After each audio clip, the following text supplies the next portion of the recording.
Make-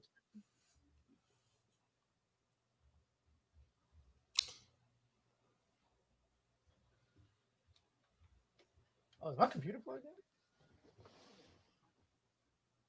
No, it is not.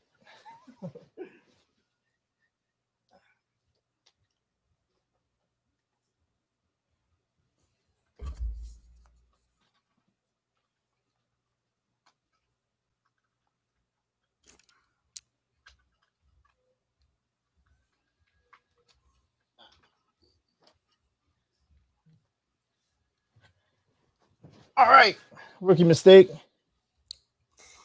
Okay.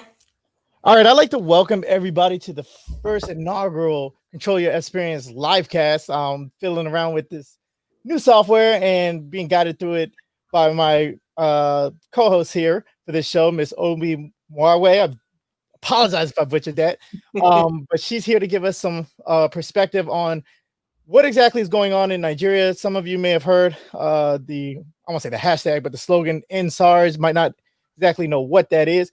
So we definitely want to, at the end of this show, leave you with a firm understanding of exactly what is going on, not only in the present day, but what led to it, the context, the implications, and I guess what we can do to help, starting with raising awareness, which is why we're here. If you are watching this on my YouTube, this is no longer live, so welcome you from the other shenanigans we were talking about. But if you are live, thank you for showing up. Obi, you want to introduce yourself?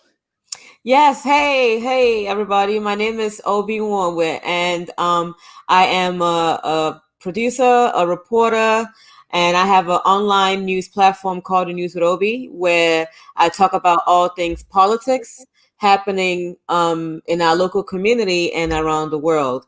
And I am first generation Nigerian American. I grew up between Nigeria and Washington, D.C. So I have an understanding. I currently live in New York, though, but I do have an understanding of what's going on in Nigeria. I have most of my family still in Nigeria. What part of Nigeria? I am from the southeast of Nigeria. I'm Igbo. Okay. Is that how that works? Is it the tribal? Is it more of a geographical area, or is it like you'll find Igbo all over the country? You'll find Yoruba all over the country? I mean, because they've migrated to different parts of the country, but mostly the Igbos are the southeast of the country. Yoruba is like the west, and then you have the north of the country, which is mostly the people that run the country. Okay. Yeah, so most of us who are not Nigerian, we know Lagos, and that's about it. That's on the western side, I believe, like close to the coast. That Lagos is on the western side of the country. Okay, so that was mostly a Yoruba. Yes. Okay, all right. Cool. Well, and if anybody is Nigerian also, I am no historian and I'm no expert. Please chime in, fact check me. Get in the chat room and introduce yourself. I will do my best to look at the comments as they come through. And if I don't know, I'll definitely you can see the comments, right? I can't see them. Okay, cool. So yeah, feel free to stop me. Just put your hand up if you want to answer one of their questions or something like that. Okay. But yeah, so I'm not gonna lie, this is kind of near and dear to my heart, because other than the fact that I firmly believe that Black life matters, not only in America, but anywhere that there is Black life, my best friends ever since middle school, but definitely through high school, were all African. And the preponderance, in the DMV, we have a healthy Nigerian population. My best friends were twins, or are twins, and I did, but are twins from Nigeria. Their mom is Ghanaian, I believe, and their dad's Nigerian, or I might have had that flip-flop. I learned from them that twins in Nigeria are all named Taiwo and Kehinde, regardless of if it's like boys or girls. And I forgot what it actually meant. I think like one means first and second. And that's Yoruba. I don't speak Yoruba fluently. Okay. And there's like a whole story behind that. And then just all of my friends. So growing up trying to get their parents to warm up to me as the bad American influence, that was interesting. But I wouldn't trade that for the world. And then just, I'm not gonna lie, I feel kind of ashamed that I was late to this party, because when I heard End SARS, I'm like, they still have the virus over there?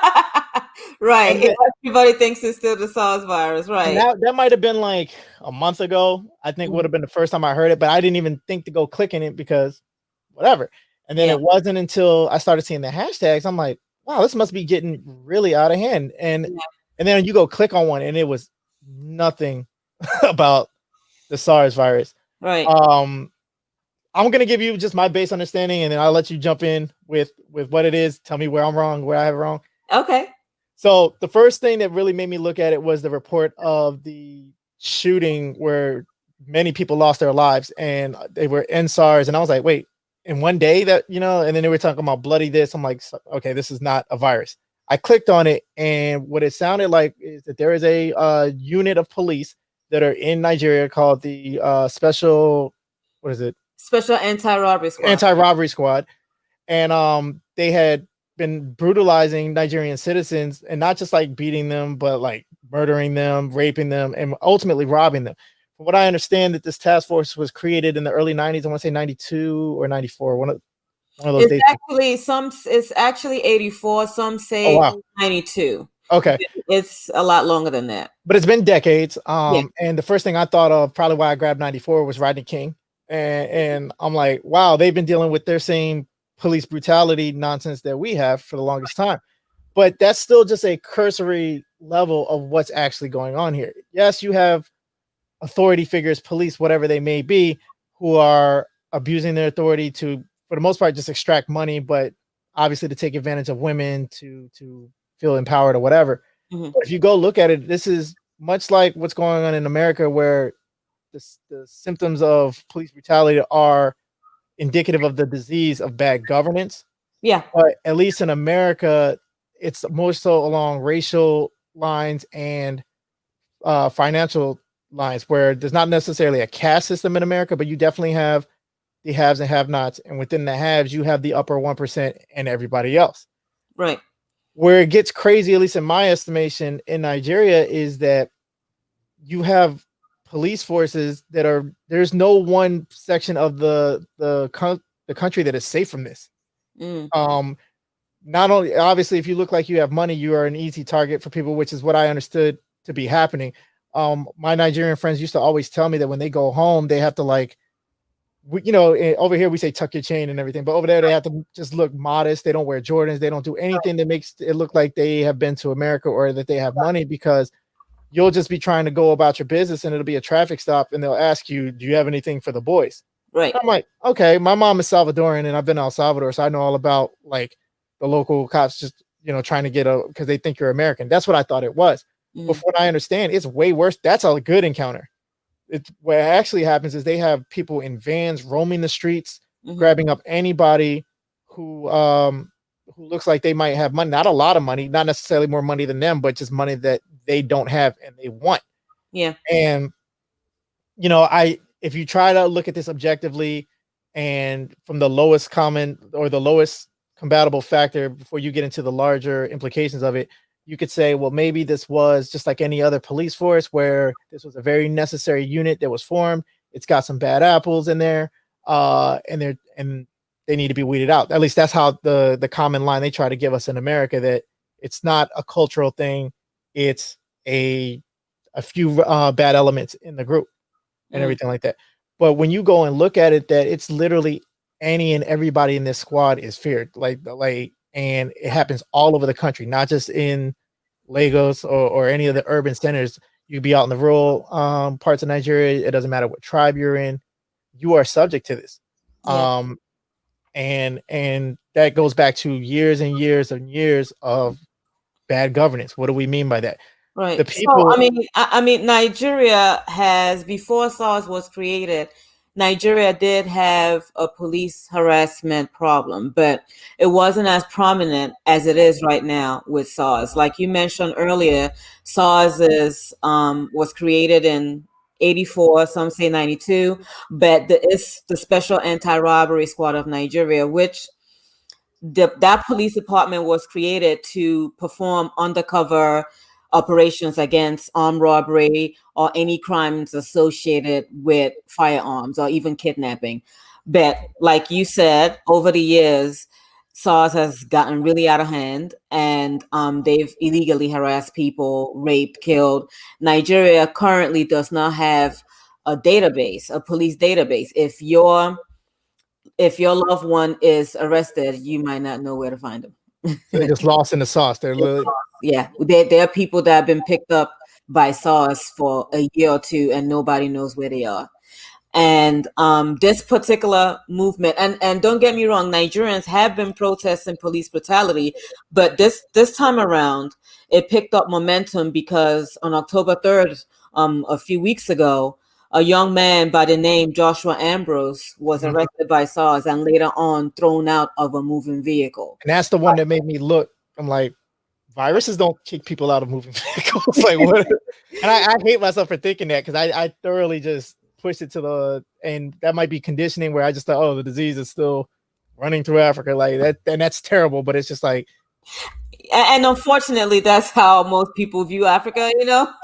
Yeah, and I know better. I absolutely know better. But I just figured like the acronym was just, it didn't make me even look back into it. It wasn't until the young man got tossed out of the vehicle that I said, oh, I need to read up about that. And then no sooner had I heard said that, the videos broke on Instagram about the peaceful protesters being fired upon.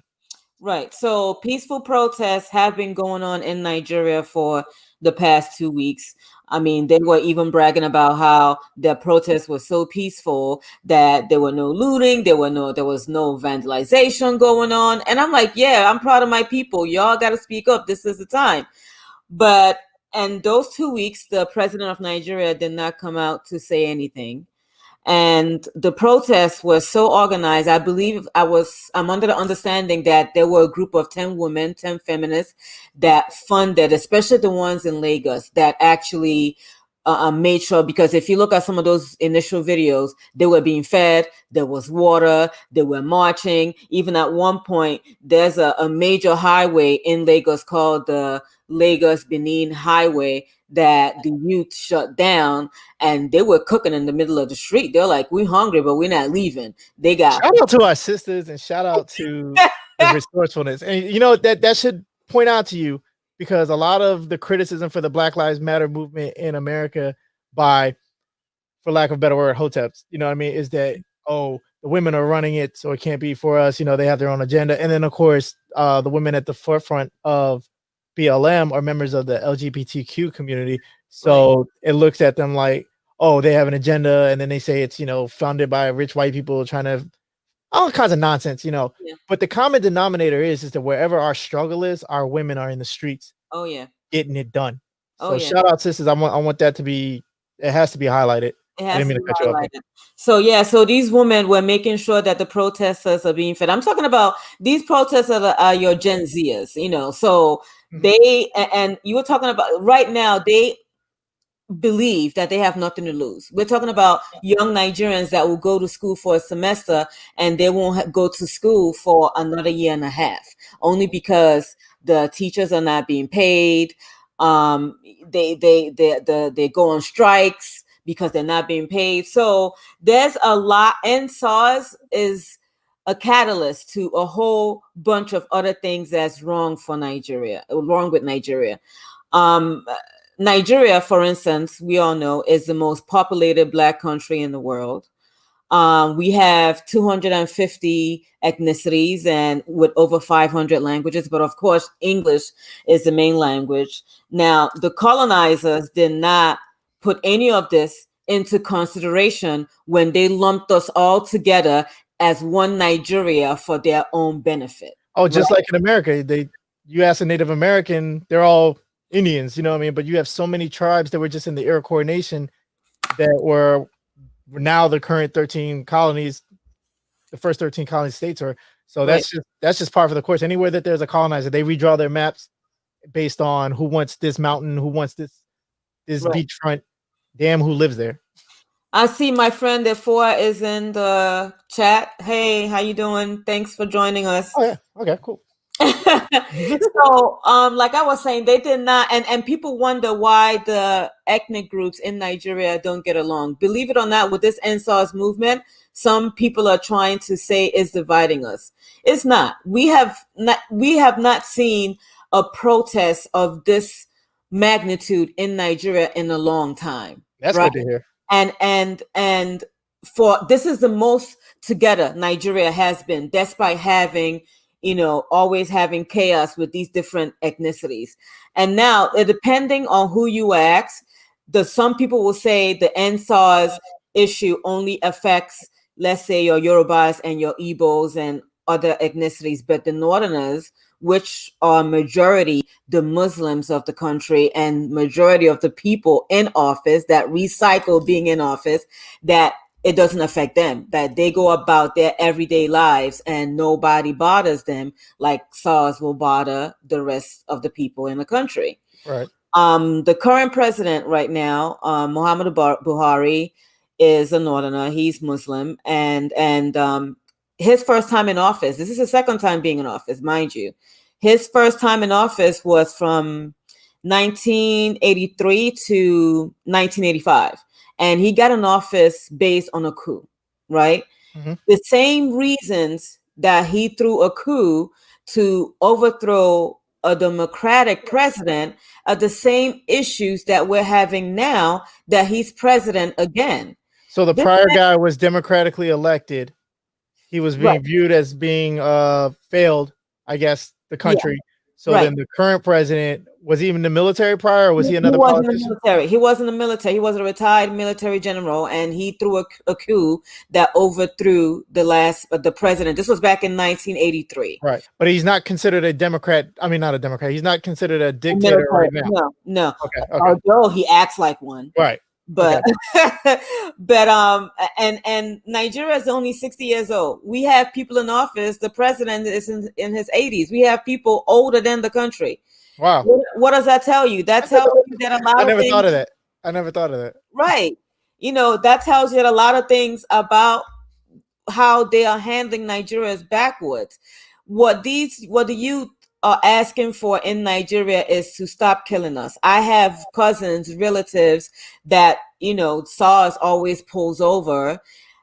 In Nigeria, before my dad passed in Nigeria, my dad was an attorney. The reason that we didn't really get harassed was because my dad was a no bullshit attorney from Howard. They're like, yo, no, listen, you're not going to harass people. Like, shout out Howard University. HU. So, a lot of people are dealing with this. You can have a laptop and a SARS person will say, oh, you look nice. You have a laptop. You don't look like you can afford it. When the iPhones came out, iPhone, you would have an iPhone here that's maybe 2 iPhones behind, but you go over to Nigeria and they think you are it. They think you're balling, and they'll make you go to the ATM and withdraw your money and hand it over to them. So it's really gotten out of hand, and Nigerians are saying enough is enough. Nigeria is a country of 200 million people, and you have a lot of these people not being able to find work after graduating college. People that are working are not being paid. The Nigerian president actually came and gave a speech yesterday, and he did not mention the shooting that happened at Lekki Tollgate. Lekki Tollgate is like a main tollgate in Lagos. Okay. Very busy. And before that shooting happened. And it's a bridge or something? It's not a bridge. It's like a tollgate, but it's huge, and it's like epicenter, I would want to say, for a lot of things, right? So, I don't know if you know this, but sometimes in Nigeria, the electricity might go off for a few. I heard about that. They were cutting off the power to. Right, but Lekki Tollgate always has power. It never goes off. It can't shut down. So is there like their NYC, I guess, or their, I don't know how. I guess you could say that. But on that particular night, on October 20th, with the protesters on ground, this was after 2 weeks. I guess they were trying to figure out the way to disperse the crowd, and that was the fastest thing they could think about. They shut off the electricity, shut off the CCTV, and the military started shooting. And that's what made it realer. I won't say real, but realer to me. Yeah. Because when I heard a death toll, 78 people had died, and I just thought, oh wow, these police. I just, your brain tries to rationalize it to the lowest level of atrocity until somebody puts context on it. So when I heard 78, I was like, wow, the police have killed 78 people in a year.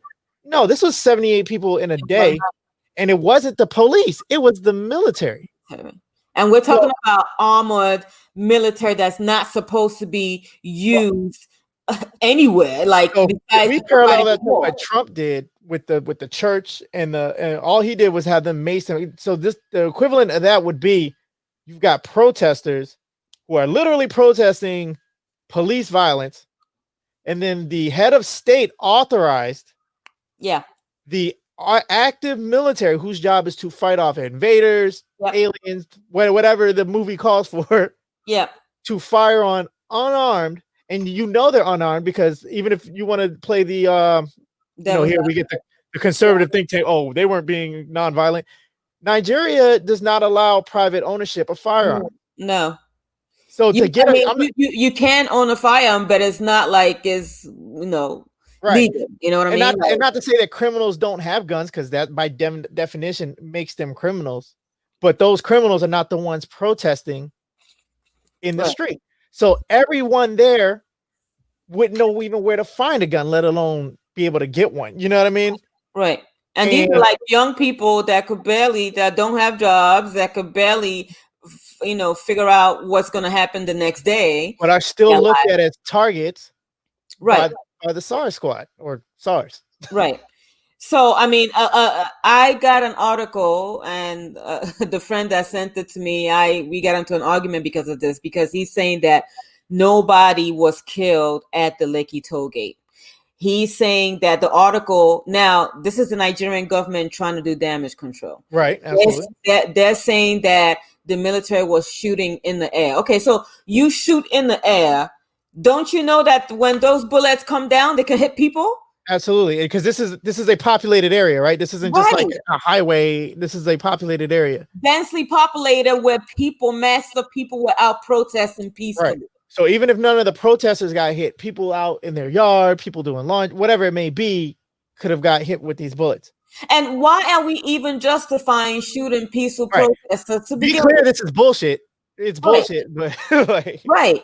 So now the Nigerian government, even a well-known DJ in Nigeria called DJ Switch, she went live when all of this was happening. DJ Switch, okay. Yeah, DJ Switch. She went live when all of this was happening. Her life, since the day this happened, that she went live, her life has been threatened. People have been like really trying to protect her because she went she has live. a platform, and she has a platform. She has a huge platform.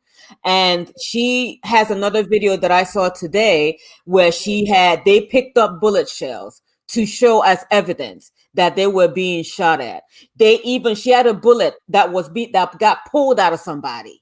Yeah, right. I've seen the pictures. Like I told, and we'll get into. I'm not gonna post them, but I talked to two people. Like I said, I got lucky. I'm in a couple of other groups where before I knew I wanted to make a video about this, but I said all I can do is at best, if I'm doing my due diligence, pay attention to some media articles, and I'm still hearing it second and third hand from somebody else.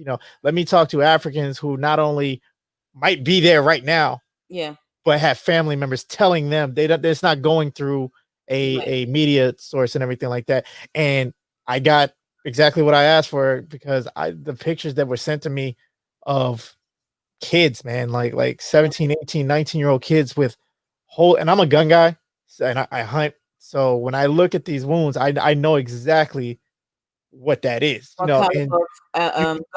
You've got kids like who are literally leaking out of their chest and composing their last words, saying that don't cry for me. I died because they were dying singing the Nigerian's national anthem. Insane. Crazy. They were dying holding the Nigerian flag in their hand. They were dying saying, at least I died for a cause. Like I had chills. I cried on my Instagram the day this happened. I have never, these are the kind of stories that my dad would tell me that happened during the Biafran War. Civil wars. And it's kind of like what's going on right now, where on a different level, because at the base it's the same thing, but the I guess factors that lead to it are different. But at the same time, if you had told me at 10 years old that I would be 35 in 2020 looking around and it's practically 1968 outside, except everybody's got camera phones, I wouldn't believe this shit. Right. But this is insane. Like, it is utterly insane. And then again, I try to rationalize it. Well, and again, maybe the order of way I did it is a symptom of me living here too, being from here. You try to, well, is this tribal? Because that's how our media tries to paint everything that's wrong in Africa. It's either tribal, or because there's famine and disease everywhere, or because the government's corrupt and you've got.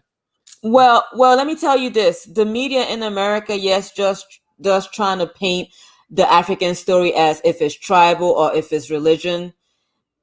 Quite honestly, it's not even the media trying to paint that. This is the Nigerian government trying to instigate.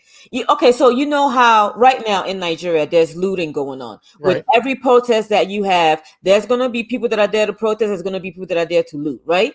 So now Nigeria is in that looting phase. And quite honestly, it's the Nigerian government that paid thugs to infiltrate with the protesters to start looting and causing trouble. Where have we seen that before? Down. Exactly. Like, now this is crazy. That this is a replay, right? A replay. There's a playbook. There's like a playbook for the institution, the powers that be. And not trying to get on the Illuminati shit, nothing like that. I'm talking about whoever actually tangibly has power.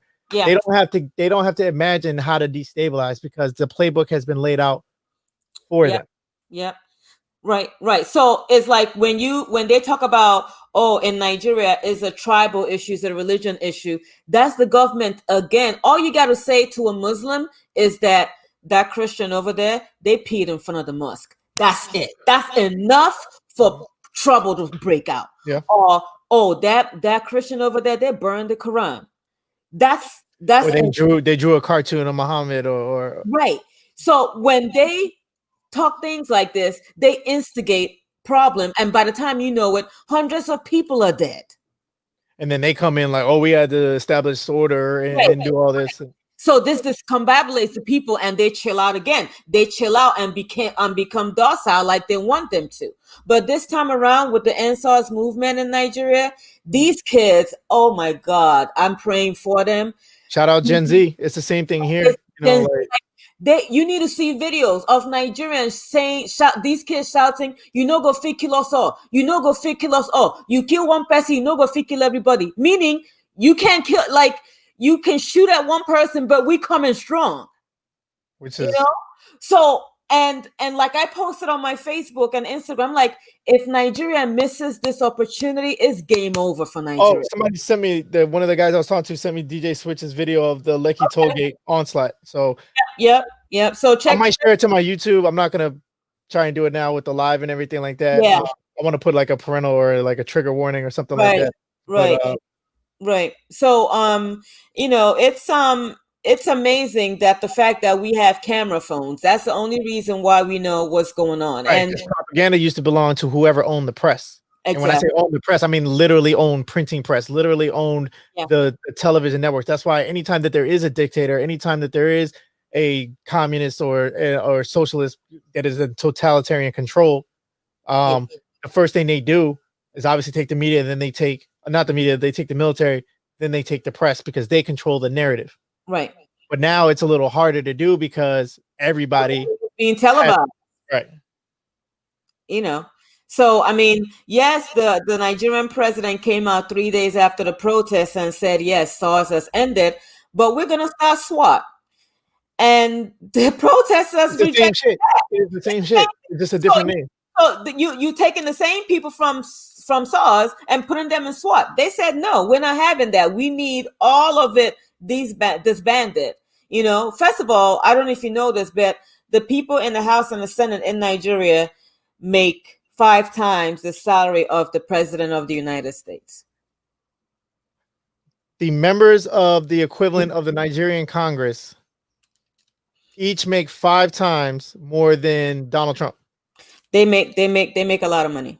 And so I want to break that down for people who may not understanding that. The last I checked, and this was back when Obama was president, only because a lot of people try to accuse him. And somebody get in the thing and fact check me on that. But from what I understand, they make, if not more than the President of the United States. Yeah, we'll run with that. But just for people for context, when Obama was in office, there was the knock that he took too many vacations and this and the third. Hearing that now in 2020 and looking back, That's laughable. But moving on, Right. that was literally a narrative. Right. And then there's that, oh, what's he doing on the taxpayer dollar? And then the figure came up. It was anywhere from $200,000 to $220,000 was the salary of the president of the United States, which honestly, that seems a little low to me. But on the flip side, it makes sense that you don't want your chief executive in there for the taxpayer money and not getting anything done. You Right. can live comfortably on $200,000. And for what I also understand, that he lives in the White House, but it's practically taken out of his benefits. So he might as well be paying rent. That's his house, but he's paying rent there. Right. So if you take $200,000 times 5, that means each individual representative is making upwards of $1 million. Yep. Nobody in our Congress, and our Congress is overpaid. The American Congress, and this is with American dollars, is overpaid. Right. Nobody in our Congress makes $1 million. Nobody in our Congress makes, I think, the highest paid senators, and it goes, it's kind of like government pay scale. So it goes up by time served. And I think it caps at some point, but I want to say the highest paid senator is barely 200,000. Don't somebody fact check me on that. The point is, it's nowhere near $1 million. You know what I mean? Right. So you figure, and let me ask you this, because I know Nigeria is an oil-rich nation, and I know that that's a issue along the coast where you have piracy and people attacking the refineries. Do the members of the congressional body or whatever the governing body, do they have interests or direct stipends or anything like that related to the oil industry? Like, is that what fuels it, or do they just take it off the top of the country's economy? Well, despite the oil that we have in Nigeria, believe it or not, Nigeria doesn't have any refineries. We actually export the oil, just like America. Export the oil, re-import it back into the country at a much higher price from the Saudis or from whoever. Right. How does that even make sense? Well, that's what happens in America. America has the third largest oil reserves, but you would never know that from all the oil crisis we've been going through. But the thing is, you can get the oil out the ground. It don't mean anything until it's refined. That's why the Arabian Peninsula, the OPEC are able to set the price on barrels. And that's why a little place called the Suez Canal. So that little stretch in between, where the Middle East is. Right. No coincidence that thousands of years of crusades kind of died out and then slowly reignited again once the internal combustion engine, whatever. Anyway, so they all have interest, right? That's how they make their money. They all that's just insane to me. We as Americans, with the American dollar, which, correct me if I'm wrong, I don't know what the conversion rate is, but an American dollar, if you were to go to Nigeria, gets you way more Nigerian dollars than if you were to take a Nigerian dollar to come here. Correct? Yeah, the exchange rate is a lot higher. Okay. I sent money to Nigeria this morning, and I know how much that converted to, and it was only $170. So I know how much. But that's going to go a lot further in Nigeria than it would here. Yeah. Okay. It's going to go a lot further. But back in the day, when my dad attended Howard University, his tuition, this was back in the 70s, early 80s, his tuition was paid from Nigeria because the Nigerian currency was stronger than dollars. Because of the oil. Because of the oil. But our government mismanaged everything. Right. And is the influx of Chinese influence in the African continent, how is that manifesting in Nigeria specifically? It's manifesting. Nigerians do not want the Chinese there because they see what they're doing in like Kenya. Okay. But it's not as prominent yet in Nigeria as it is, because I remember during COVID, Nigeria has a lot of very well trained doctors. Okay. And the Nigerian president, instead of utilizing the doctors he had, he went and brought 15 or 17 doctors from China. The Nigerian board of doctors said, "Nah, we're not having that. They got to go." So he tried to put them in like key medical positions, and pay them. You have people on ground that are well qualified. Why are you bringing them from China? They don't. Let me stop. Right. No. And we already know what that is. That's the Chinese government trying to levy power control and kickback.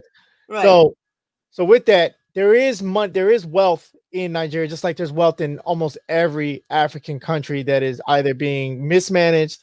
Yeah. For whatever reason, it might be mismanaged because of a lack of infrastructure to adequately transfer the wealth of the nation to the people, or more than likely there's corruption and greed and everything like that. And then you have in the external factors of you've got nations like China trying to, because they are resource poor but manufacturer infrastructure rich, so they want, it's basically modern colonization without the armies and everything.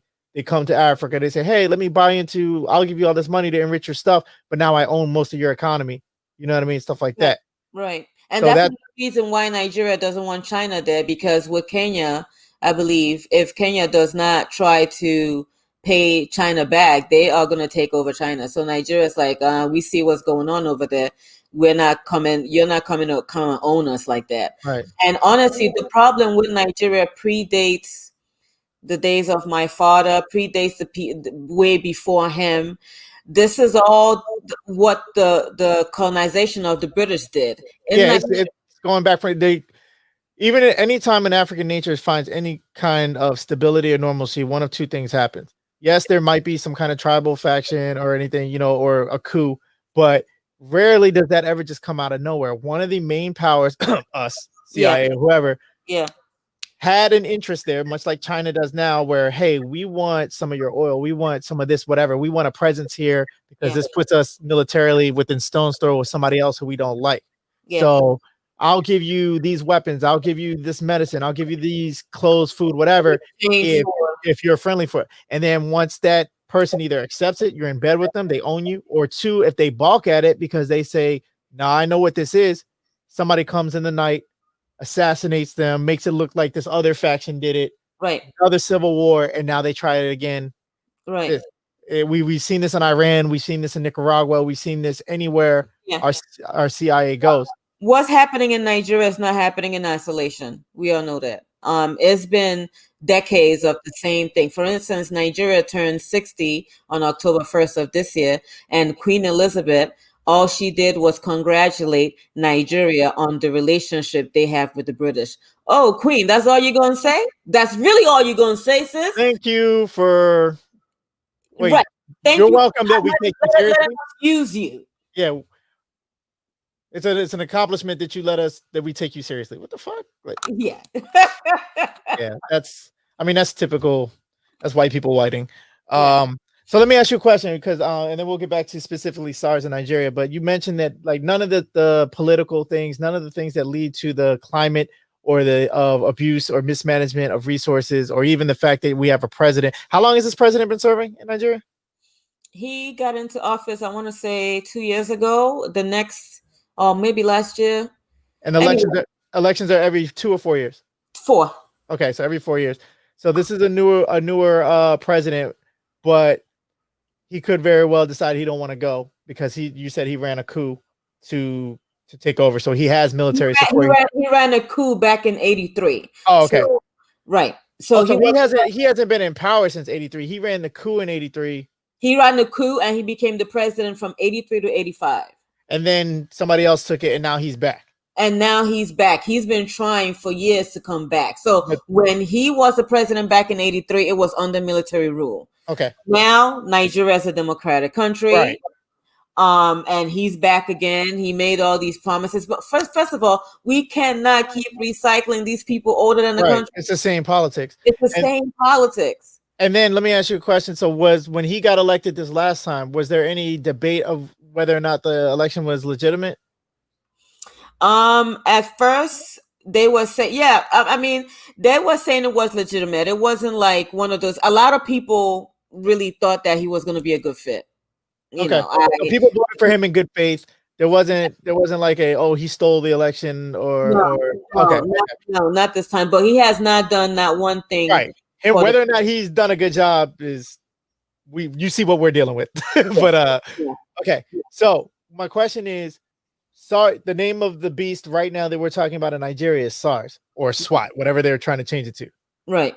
Is this same thing manifesting in either neighboring or other African nations around the country, where you have a hit squad basically that can do whatever they want? Because when I first realized what this was, the first things that came to mind were what's going on in the Philippines with Duterte, where I don't know if you're familiar, but they've decided that narcotics are a very major issue there.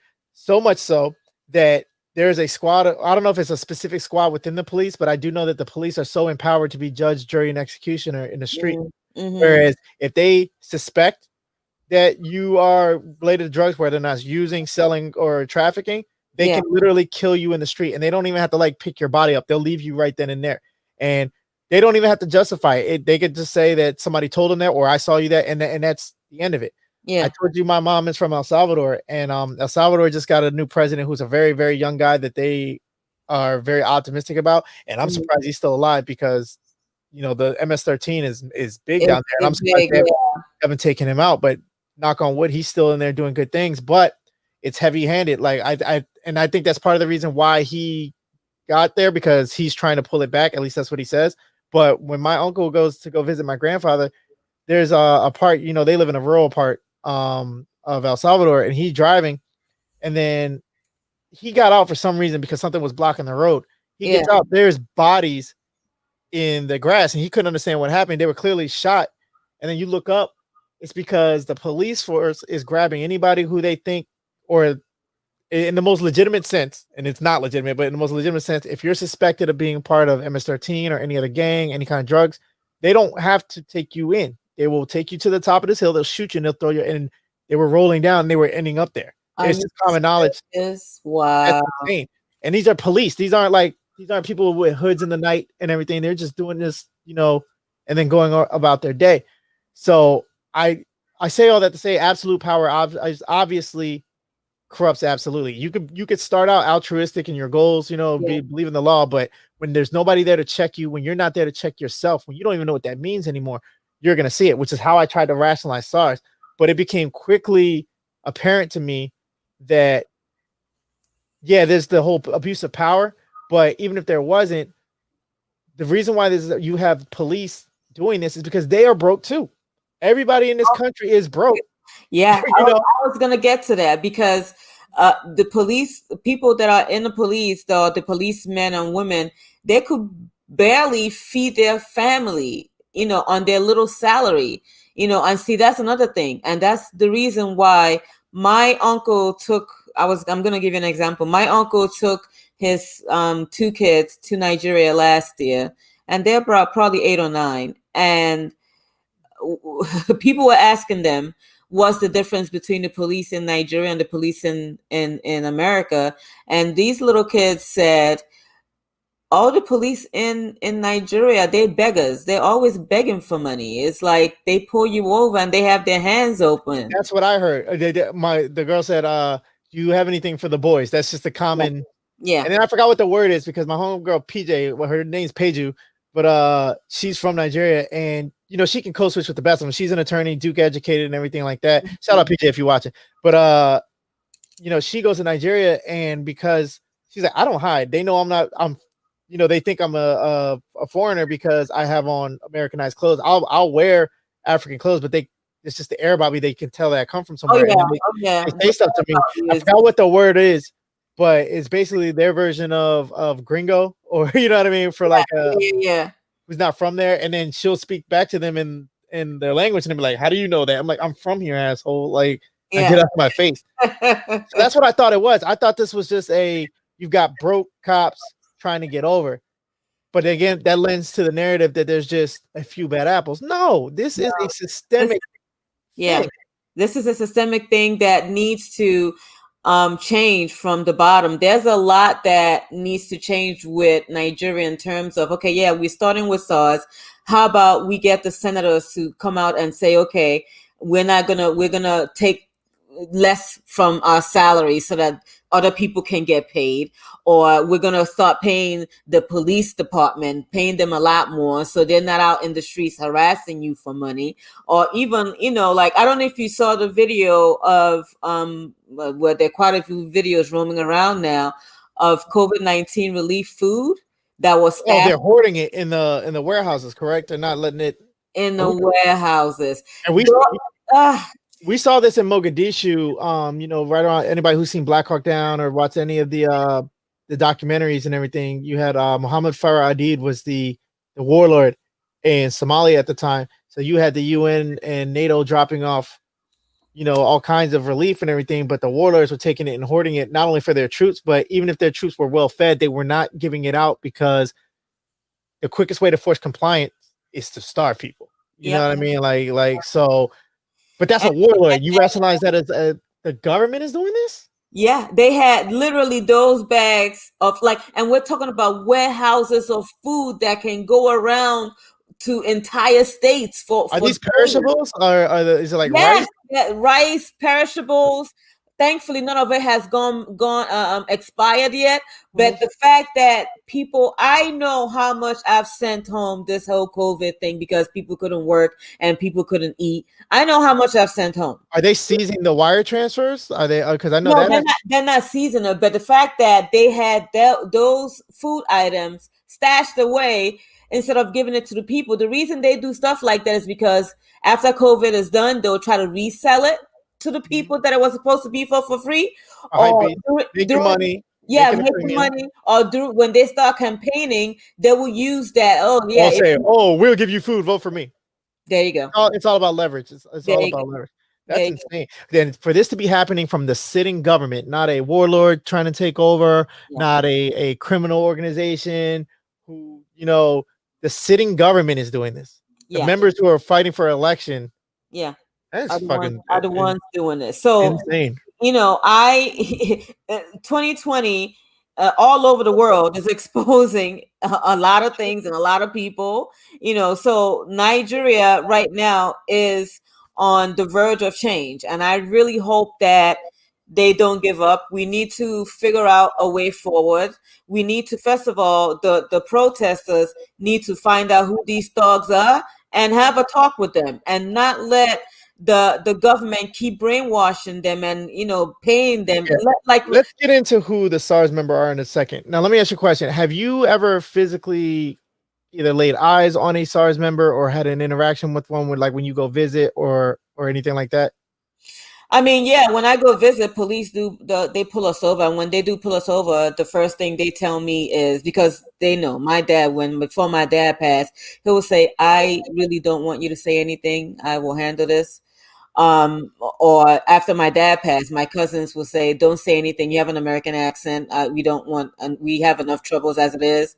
Right. So, yeah, I've encountered, almost every Nigerian has Can encountered. you distinguish just by looking at a member of SARS from a regular policeman, or is every cop considered SARS?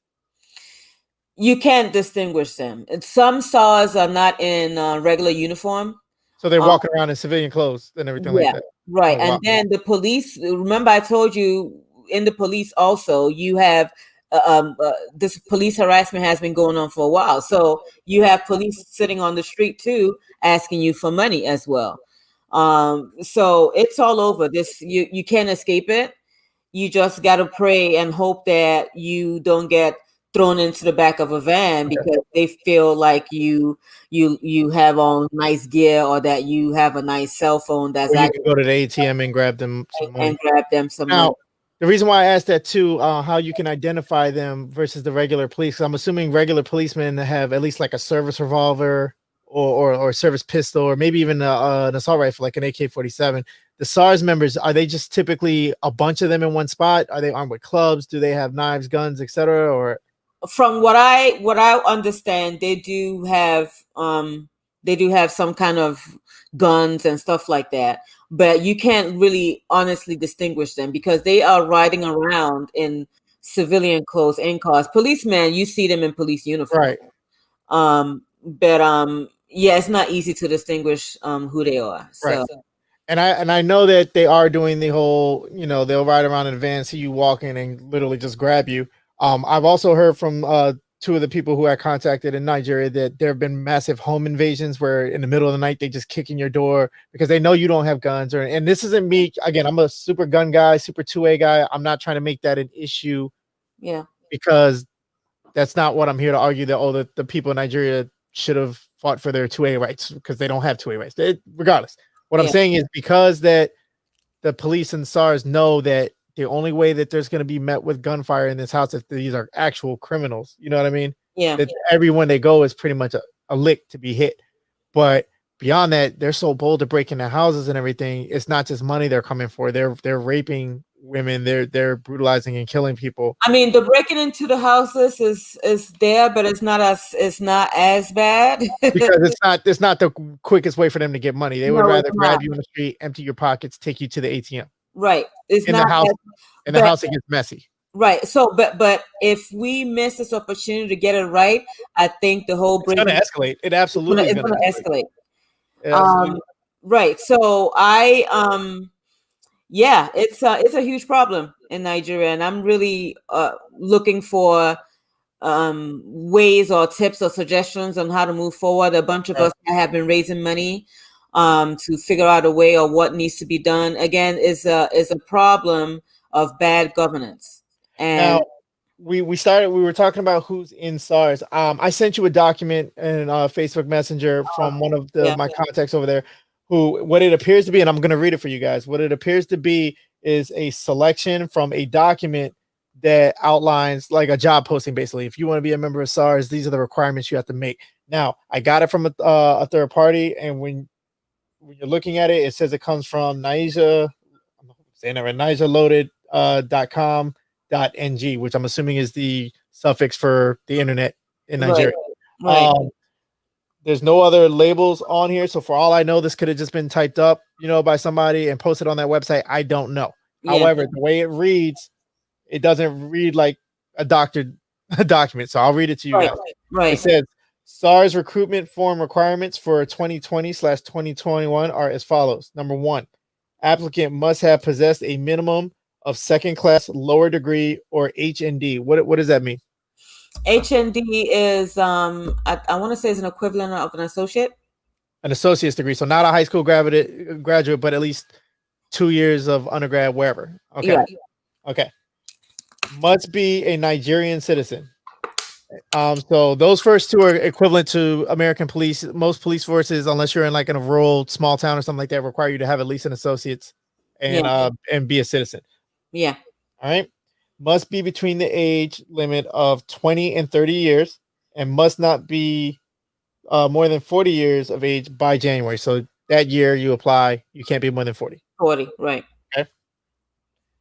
Will be medically, mentally, and physically healthy according to NA standards. So I'm assuming that's the Nigerian authority or police force, whatever their fitness and health wellness standards are. Right. Okay.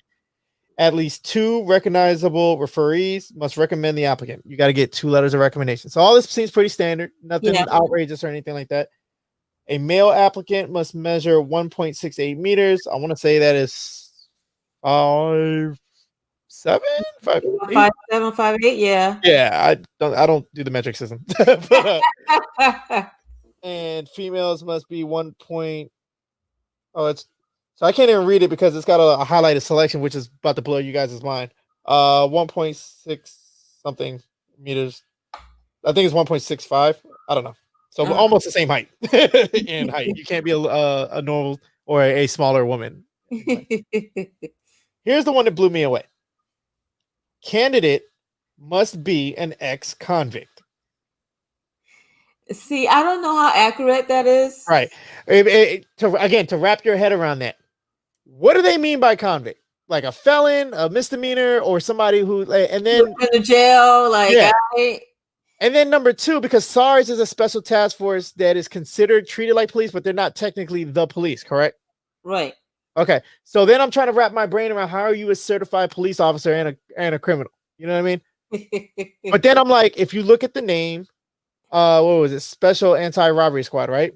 Right. This is a specific tactic. So I don't know if you've seen the movie Catch Me If You Can. It's Tom Hanks and Leonardo DiCaprio, where I think Leonardo plays Frank Abagnale, who was like the most legendary scammer of all time. To the point where the FBI finally caught him and said, "Hey, teach us how to scam so we can catch other scammers." Right. Okay. Yeah. So again, your brain tries to make sense of nonsense and trauma and chaos. I'm like, maybe before these guys became scumbags, they created this thing for a good reason. They wanted people. This is like an auxiliary of the actual police. Mm-hmm. They're supposed to be helping police identify what criminals do, where they move, and how they do it. Right. But they're not supposed to be when you look at it that way, it makes sense because maybe again, I'm pulling that out. I am an American. I I'm trying to make this make sense because that is the only way that fucking makes sense to me. Okay, the only way. Must have a valid age declaration from the government. I'm assuming that's like a birth certificate. Yeah. Mm-hmm. Okay. Must have a valid certificate of state of origin. So something that says you're from Nigeria or state. Individual states in Nigeria. Yeah. Okay. So if you have a driver's license, it says New York, Maryland, DC. All right. Must have a valid certificate. I already said that one. Where's it at? Applicants must have NYSC certificate or exemption letter. What is that? NYSC. National Youth Service Corps. So after you graduate college in Nigeria, they make you serve.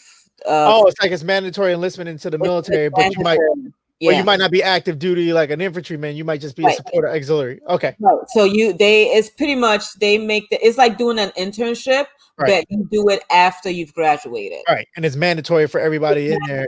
It's government service, which yep. I both love and hate that, as long as it's because when you hear that, Americans hear that I'm not joining the military and going to fight the war. You're not going to draft me. No, there's not everybody who goes and does this becomes. No, they don't even draft you. It's just that it's mandatory. So depending on somebody's age, if you decide to go back to Nigeria to run for president and you did not do the NYSC, they'll make you do it. Trump. Oh, so they won't even like qualify you. They'll go make you do it before you can even. Oh, that's already more accountability than we have for a commander in chief. Hold on. That's already more accountability than we have for the commander in chief. Did you get a gunshot? Okay, I just needed to do that. No, but then again, being Nigeria, people always try to bribe their way out of that. Oh, I believe it. Cadet bone spurs, deferments, and I'm rich. Can we not? Yeah, they bribe their way out of it. Which, if you're smart, that's a great way to find out how they act. If you're smart and you're actually interested in making things better and being a savvy politician, this would imagine buying your way out of law school so you could be a lawyer. Yeah, how good of a lawyer are you going to be? You know what I mean? Like that doesn't make any sense. But and speaking of that, in Nigeria, you have a lot of people that went to law school that actually are like don't work in that field, and I get it, but I'm talking about very contrasting, or somebody that was an English major, and they are because they know somebody that knows somebody. And I don't know if you've seen this quote by one of the activists in Nigeria. She's saying that she wants in Nigeria where the daughter of a nobody can still be somebody in this country. Nigeria is the country where nobody can still be somebody. Is she like a pretty well-known feminist that did she I don't know if you've seen the picture with her fist in the air. She had her hijab and everything on. Oh no, I didn't see this one. Okay. Yeah. And she had that quote. And in Nigeria, if you don't have connections, bump that. You're not gonna get ahead. No matter how qualified you are, if you don't know how qualified you are, you're not gonna get ahead. It's a done deal. And that's another reason why Nigerians are fighting. They are saying we want a Nigeria that's equal and fair for everybody. Because we're screwing ourselves. Our talent is not being used. Right. And then we're starving behind it. That's insane. Right. Well, that's good to know. I'm learning things. Applicants must present parent guardians. I think this is I think it's present. Applicants must present parent guardians and next of kin contact addresses and phone. That makes sense. Yeah. Okay. Background check, stuff like that. Yeah. Must not have any form of tattoos. What y'all got against tattoos? Okay, that's another thing. SARS picked people up with tattoos. If you what kind of weak ass fellas y'all got? It says you got to be a convict. What kind of weak ass convicts y'all got with no tattoos? So I'm dead ass. So that what this is telling me is when they say convict, they want people who understand criminals, who know criminals, but are the bitches of the criminal world. But so that but Nigeria does not associate tattoo as being hardcore. Oh, that's awesome. They don't. Because I'm sure a lot of people know they associate tattoo as being ungodly. Oh, I keep forgetting about the very, very, very strong Christian influence, or Muslim or religion, religion in general, right? Decency influence and not only in Nigeria, but in most African nations, that's still a very Right. prevalent. Right.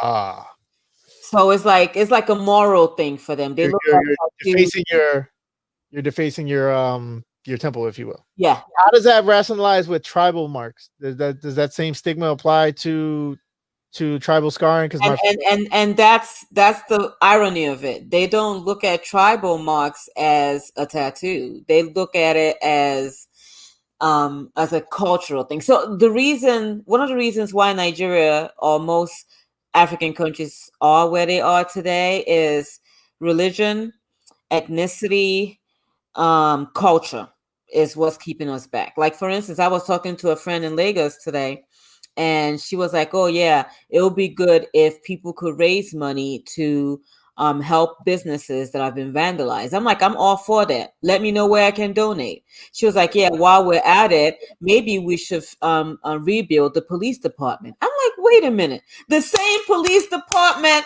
that has been brutalizing people is what you want to rebuild? Like, help me make this make sense." but as confused as you are, that is the exact same argument we're having here.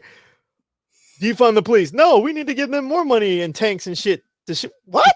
like And I'm explaining to him, like, what message are you sending across if you guys use the money that you donated, that you don't even have, to rebuild the police station that was supposed to serve the people and it didn't? No, they can throw you in there and nobody knows where you are. Where you are. Does that make sense to you? Like, I want people who are listening to this. I see we got 5 viewers. Shout out y'all, but anybody who might be watching this now or after, to understand that this shouldn't be detached to you. Not only because if you're black, I don't understand how you look at other black people suffering and don't feel a way about it. You know what I mean? Yeah. Whether it's Africa, Haiti, or anywhere. You know what I mean? But they are literally fighting the same shit that is going on here. It's just it doesn't get the same context unless you're from there. Right. We look at this as, oh, our nation is civilized and we're just fighting the societal ills, the worst parts of us. Okay. Yeah. We that's how Americans like to compartmentalize it, because we like to view ourselves as the example for everybody else to strive to, and freedom, liberty, whatever it may be. These are the exact same problems. The only difference is they don't get to afford themselves the facade and alibi that this is solely about race, because everybody over there is African.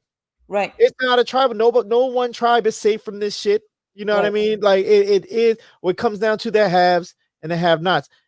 A main thing that whenever we try to talk about real reform, about police violence and everything, is that the people who are opposed Black Lives Matter and everything say that, oh, you guys only care about Black lives when they get killed by a white police officer. What about Chicago? What about this? What about black on black crime? And yeah, I don't entertain those coon ass arguments. You know, that's propaganda. It's what it is. Okay.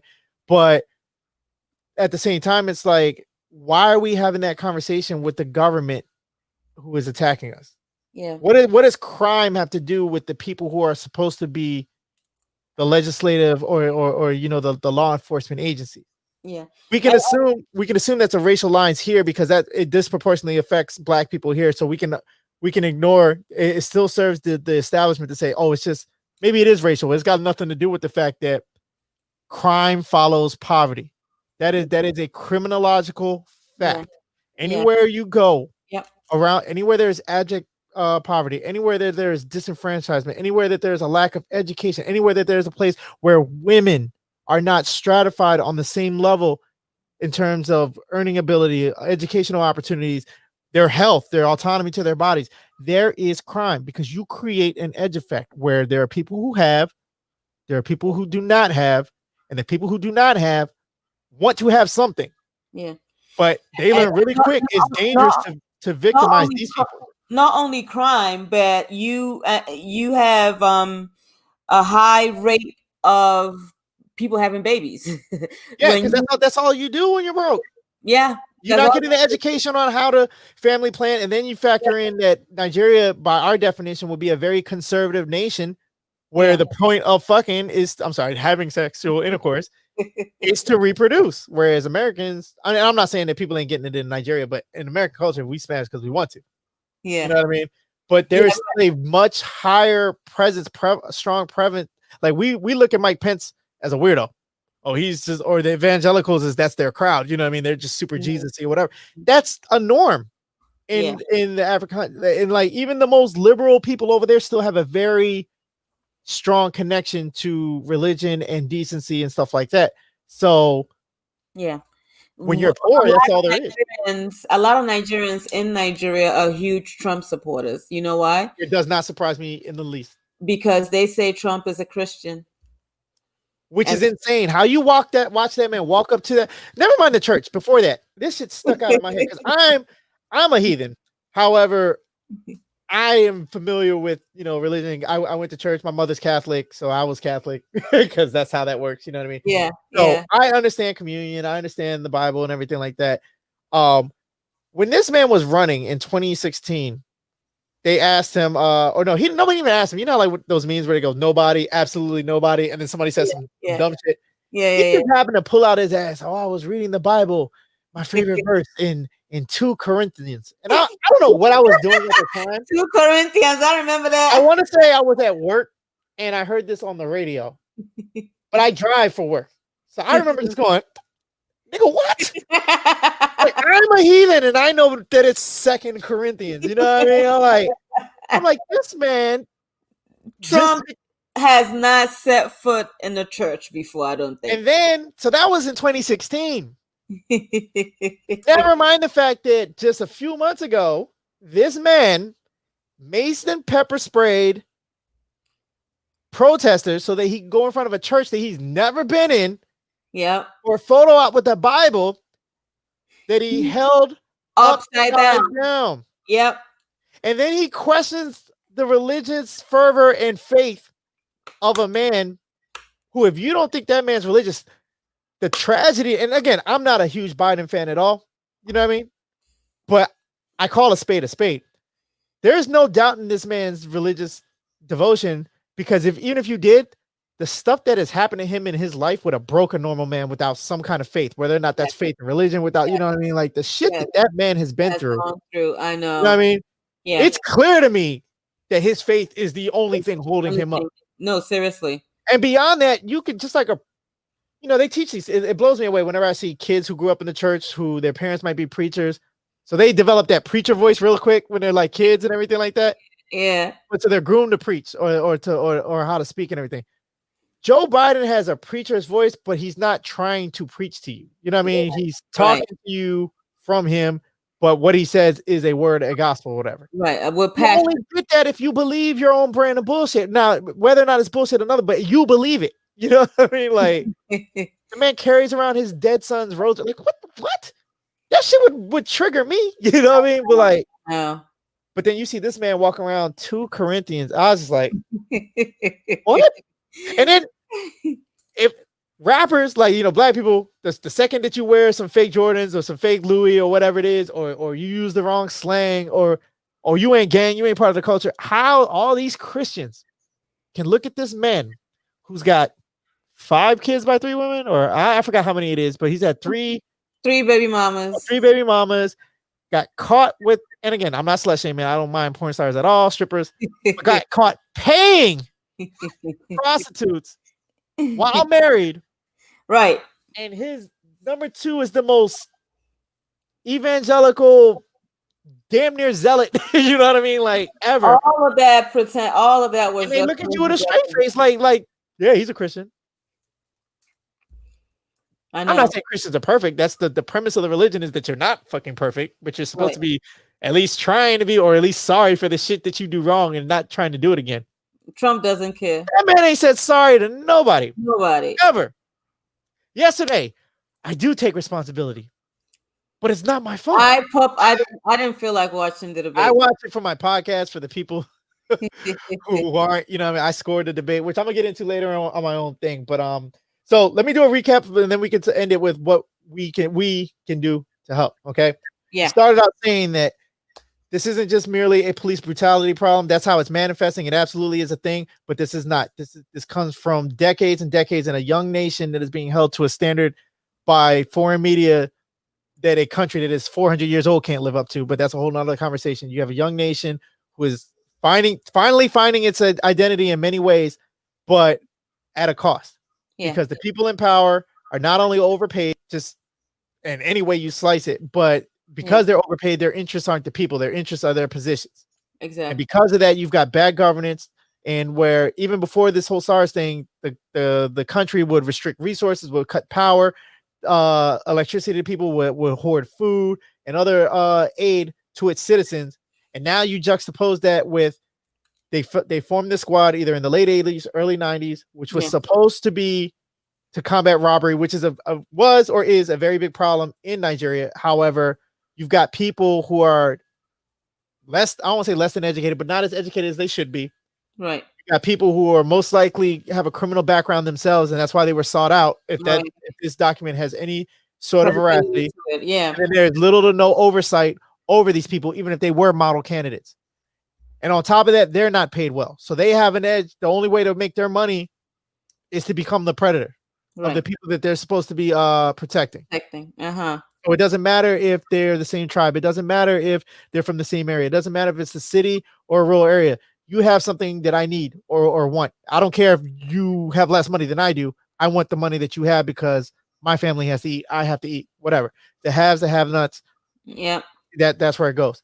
And because of that, that is manifested to the point where you have people being robbed in broad daylight with no recourse. You got people getting beat. You got people getting killed. You got people getting raped. To the point where Gen Z has had enough. Gen Z went out there to protest.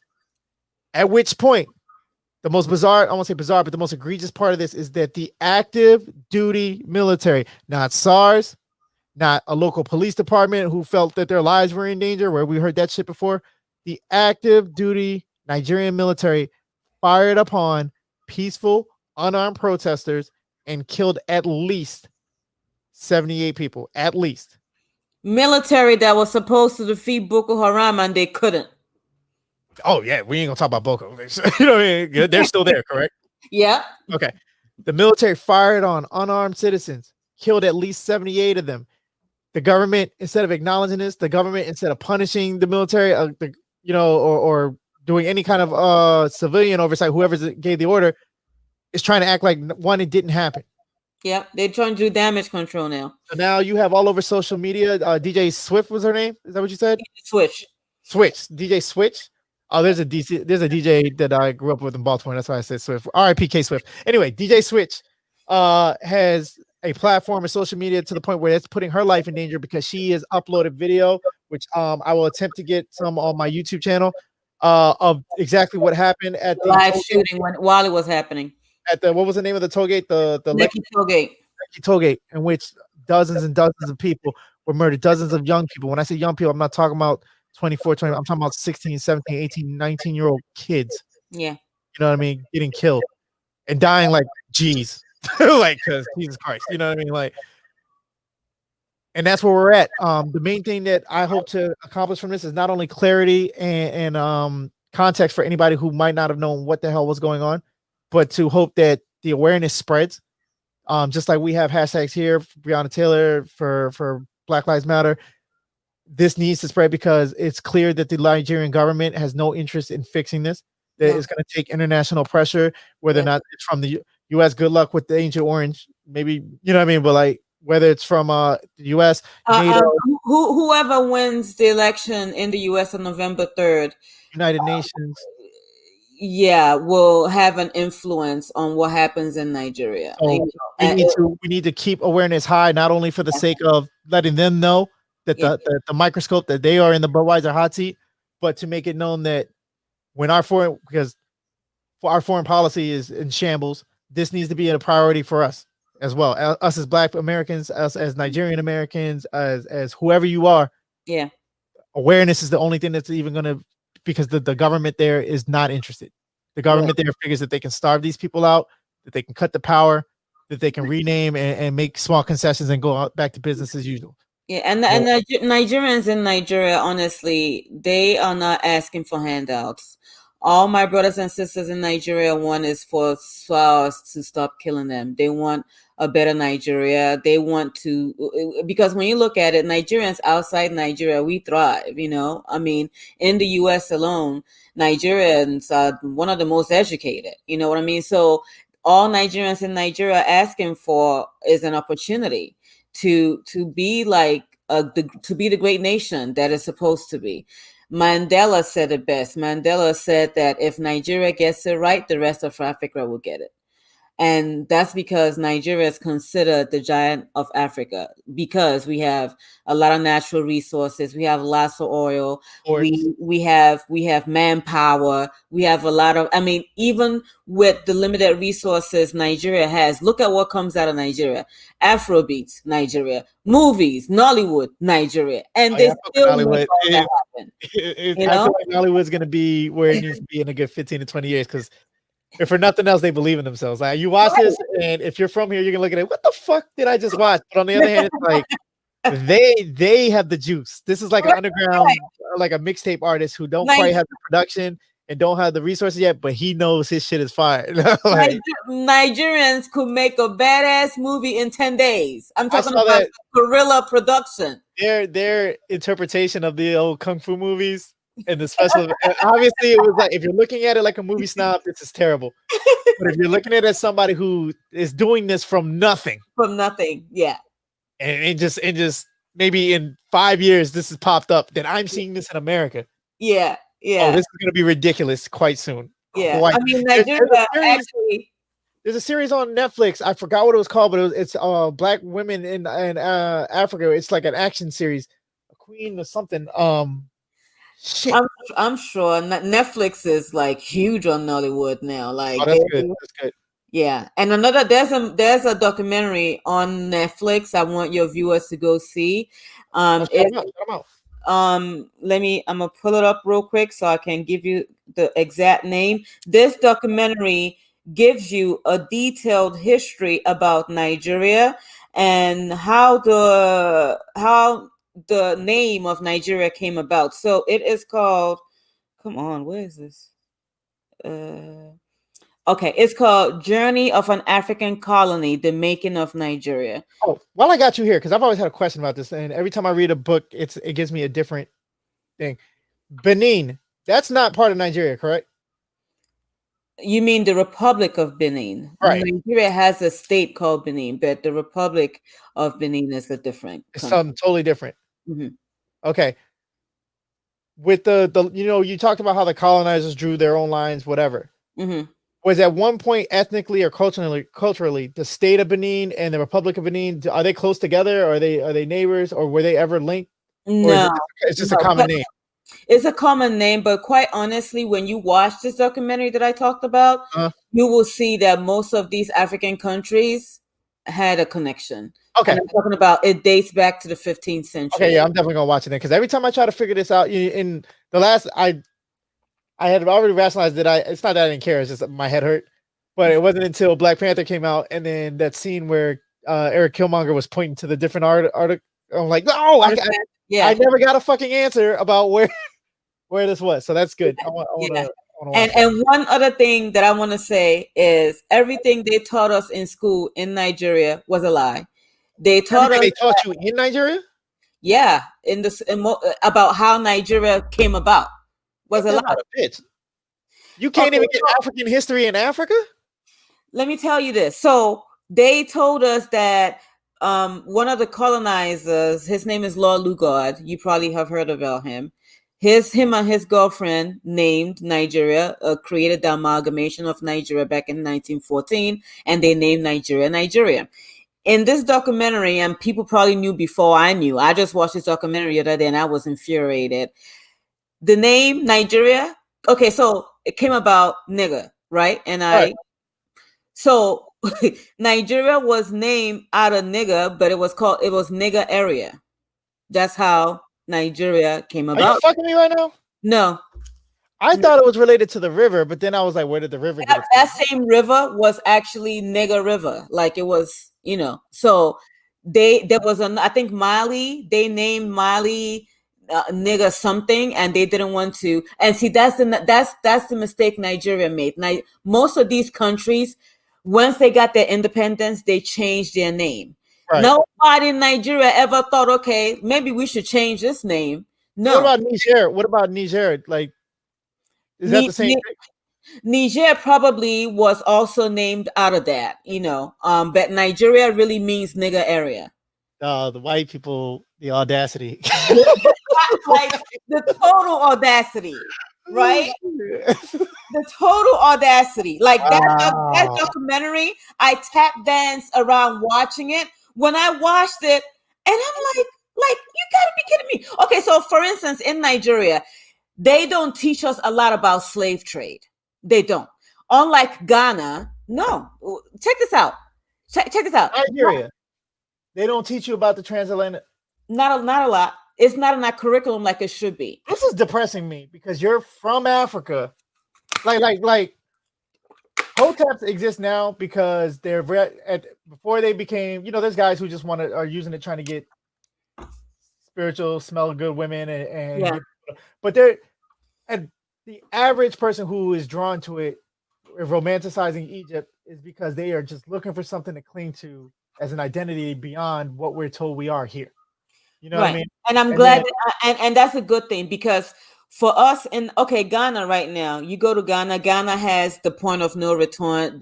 They have that building and everything. Right. Nigeria has Badagry in Lagos, but it's not really utilized like it should.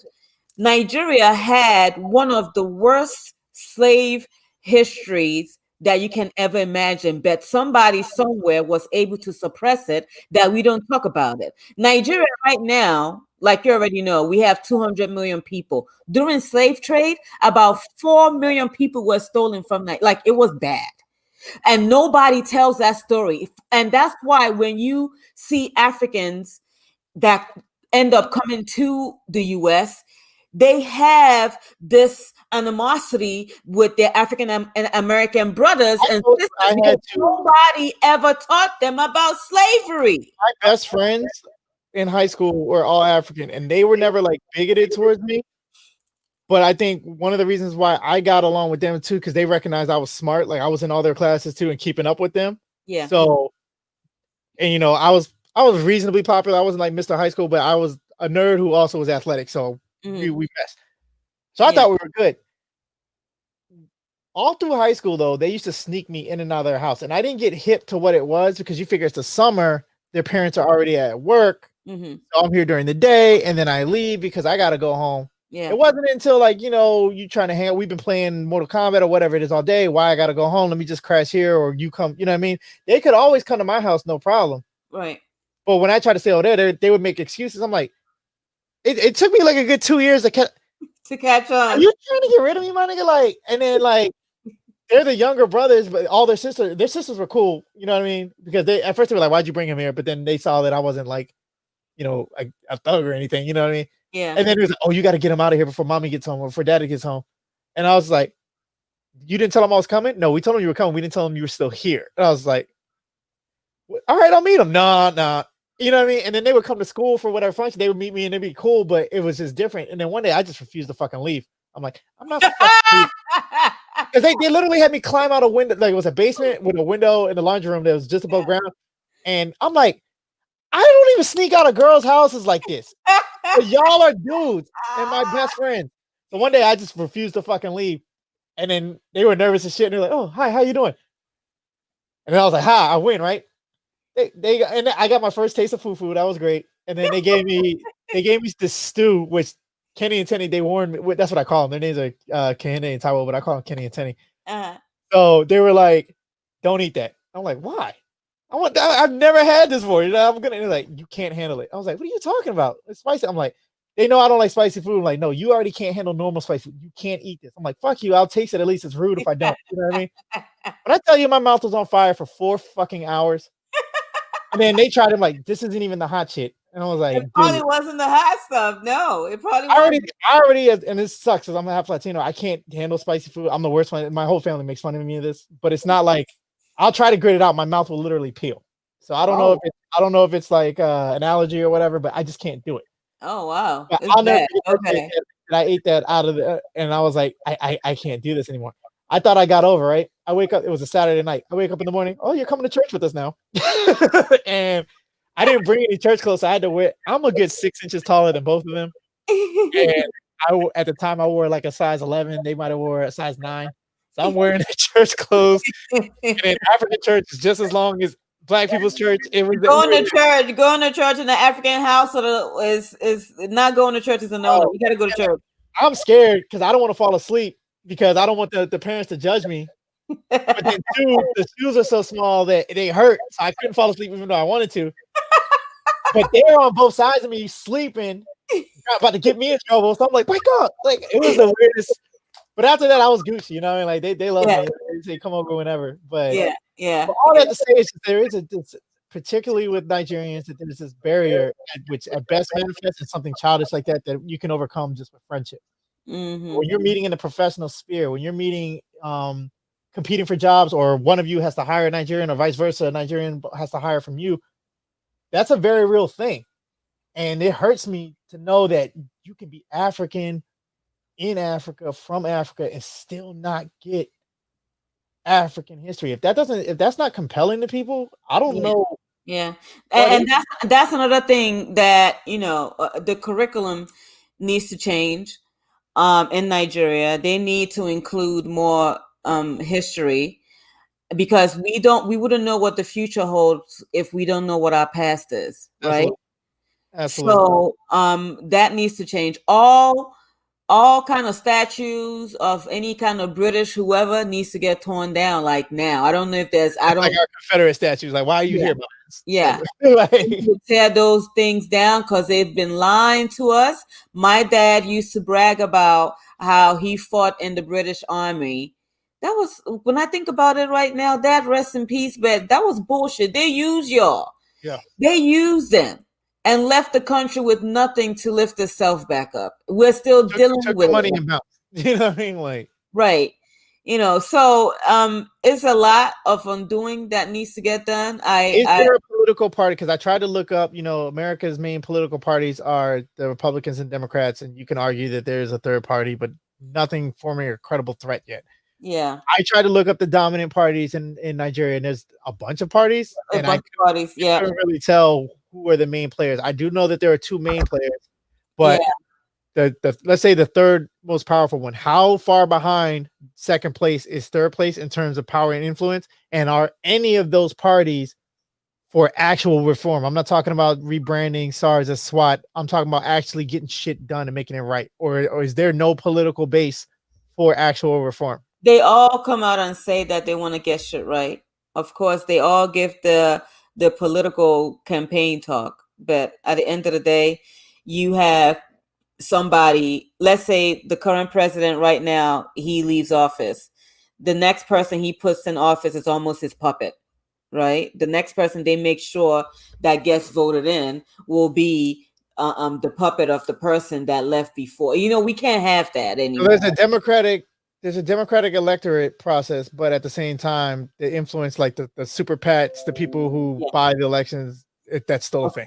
Are still there. They're still behind them. So, and then this might sound cruel, but the same thing Ghana did when Jerry Rawlings, when he went and he killed off all those old politicians, Yeah. Yeah. Maybe Nigeria might want to look into that, but of course you didn't hear it from me. But so a lot of change needs to be done, but creating awareness like you're doing right now is much, much appreciated, because SARS needs to end, and for that to happen, we need international awareness. And our messenger's blowing up. I'm sorry, that's distracted. Well, I'm glad that you were able to respond to my bolo for somebody who knows more than. Yeah, shout out to Chanel. Shout out to Chanel. She was the one that tagged me. In contact. You're more than welcome to come back. I'm obviously going to keep my ear to the ground, but I'm limited to what I'm told by the media, what I'm told by gleaning from the groups that I'm in with hella Africans. If there's ever anything that you want to get out there, my YouTube channel is your YouTube channel, or if you need me to come on your show or whatever, it is what it is. Like I said, I'm going to put up what I can what I can filter out that's not too graphic, not necessarily just for YouTube not to ban me, but I don't want to trigger anybody. But what's happening over there is nothing short of horrific, and Yeah. it needs to be one of our concerns. I know we got a lot on our fucking plate Yeah. here, but this is not something that's going to get better without international pressure. Yeah. And we are eventually going to return to the international scene, hopefully with some credibility at some point. This needs to be a priority. Yeah, it definitely All right. does. And I appreciate you guys actually hashtagging and bringing more awareness to it. Thank you so much. And you guys go vote. Vote. Absolutely, absolutely. Do you have anything else you want to plug? I know you have. Where can they find the news with Obi? Where is that? The News with Obi can be found on YouTube, on Instagram, on Facebook. All the News with Obi. I have a podcast that is on Spotify, Apple, and you can now ask Alexa to pull up the News with Obi podcast Hey, as that's well. lit. I haven't tried that. I'm on Spotify. I need to ask Alexa. Alexa, you got me saying it. Alexa, if you can find So my Amazon about a month and a half ago came your up. podcast. Yes. I So submitted mine and I haven't heard back from them yet. So we'll see. you probably won't hear back. Just go check. It's probably already up on there. Oh, really? Okay, I'll go check. Yeah. Okay. Good talk. Good talk. Yeah. Well, again, thank you for coming through and shedding the perspective and giving the inside look at it. And I look forward to doing this again as more develops or anything else comes up. All right. Thank you for having me. I appreciate it. Thank you, everybody. Take it easy. Take it easy. All right.